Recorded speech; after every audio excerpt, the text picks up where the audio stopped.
Hello mayam puna mai channel da taram no chari mayam ngasidi Diwali no menya ba ko do mayam aina hoji Diwali gi se khir ho ge na aina putoi ni sangom se do gai di puri ama ho doi ne ba ko do gi mayam hoji si ga tori ni toli ne ba do gai di khir di thangat khre khir mix na ho doi ne ba ko khir se ai di chahi khuding ne mayam dum ngam ga di asmaina puri khangde khir khangde samaina ho ya ba ko do gai di ngasidi kachori chu ho ge na torom ba do ai theng re ba sate na matam se ko ai honi hꯧroena tawna leibadagi thengdokre aduna ai kachori do howdre ado hojik khir ga puri ga howdoi ni mayam su yengminasi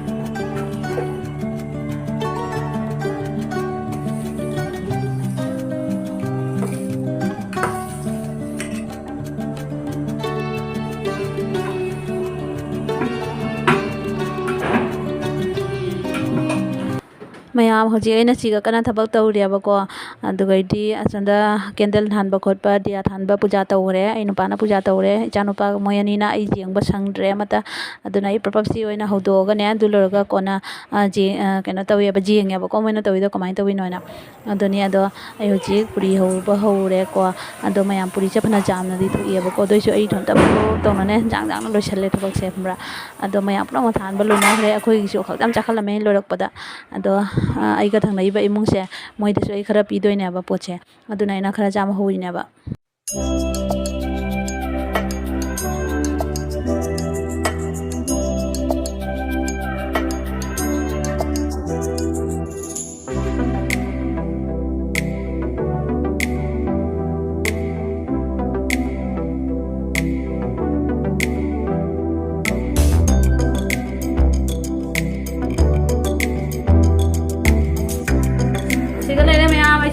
puri ho ba loi re siga su lai re khara ma asiga lai re do moi thangna ba si su khara pi doi ne ba ko ado ren nga le mo jang lag ke myam da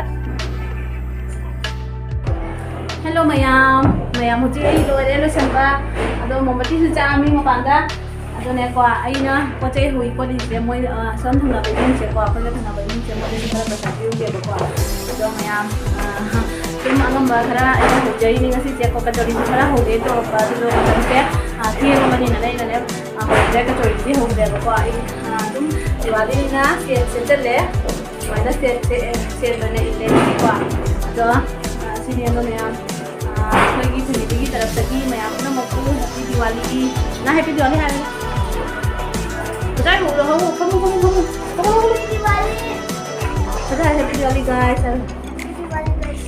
hết năng đuổi giặt rồi xin em luôn này không em cái này đấy mayam moi da piu lage ko nó còn này moi da piu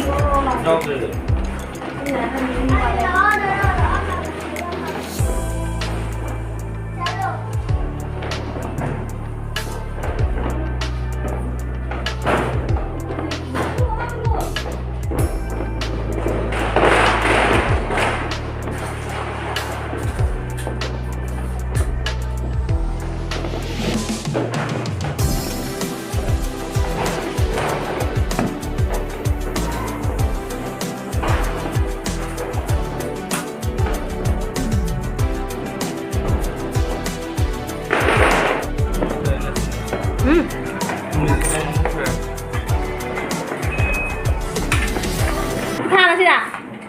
Cái thang kìa.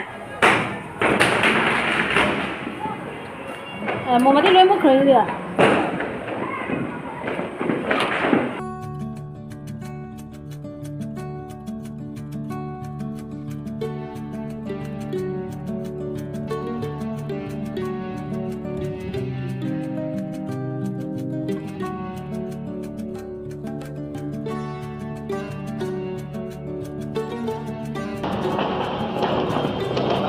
Diwali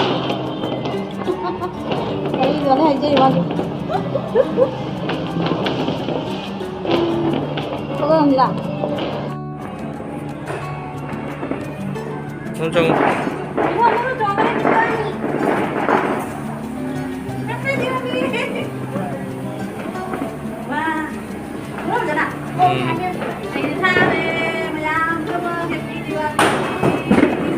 Ay đi về chỗ thả nó người đi mà gì? Bây giờ trồng quả thang thì mà chắc là từ mà thang từ cái tay bên nào? Tay bên nào? À, Ui đây nè. chân đây bên Cái này trong này. thấy không ạ? Đâu ạ? Đất ạ? Vô đi. Thả đây đặt vô đi. Chưa là Thầy cũng biết thả đây đặt vô đi. chắc có luôn hả? Cái đó thì không phải là gì nó hay còn chẳng mày ăn hết. Em pretty boy. Hầu không bà? Bà hầu cái atau sangkom khara wat khle ba ko mayam sangkom 왔대 watra mahi kang chok chok chak kang ji di mahi khara lang ada ni kang gare loi na Con như là. moi na si pi dei ni khoi da du gai di si se kwa lai ka pen lai ka Con rồi đi. 왜 부드러 ka nu ba idi puk se jar re 너무 다르니까 따오가 ha 그러자 오늘 icha nu pa gi haubra hautra hange icha nu pa da mu haubra hautra muna hau ya mayam dai dok ro se thank you ai masa nu ngam da ba phare nai dok ro se mayam nam da mayam no mayam hange no da phara ba ka na uncle aunty hero Phải. phara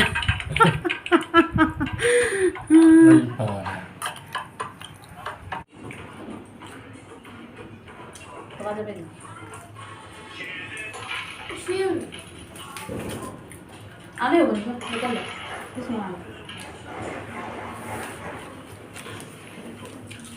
Mày làm test tôi nghe kìa.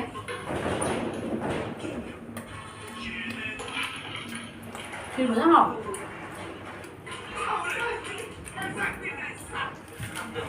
Thì vẫn học. Thì rồi. 지 Ấy là ha, rồi cháu giờ có người tự cao rồi.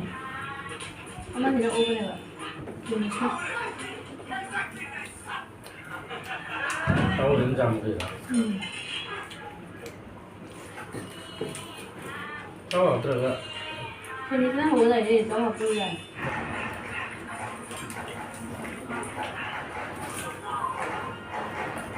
일단 좀 Tao bị thằng này. Ba. Tao bị thằng này. Mới không làm gì nữa. Mới lần mấy chứ mình. Lần này. Ngon.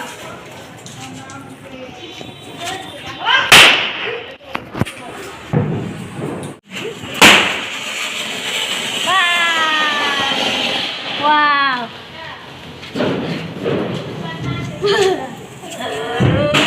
Anh thâu đã.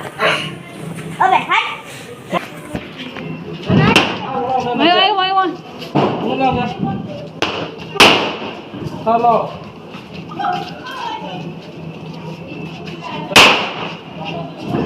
Anh mua cái gì?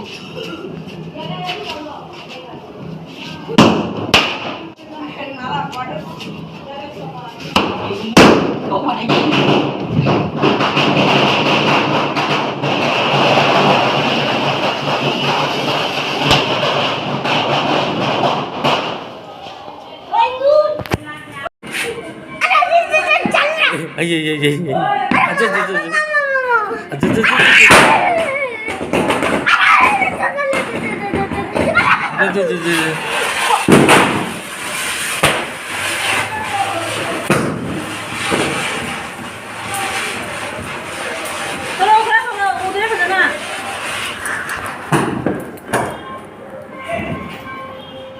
Ako ito si Bongi Diani. ơi chàng ba xong đó chắc bom tha đi mà tha cái đó nó hề rồi Đâu bị ra đi thôi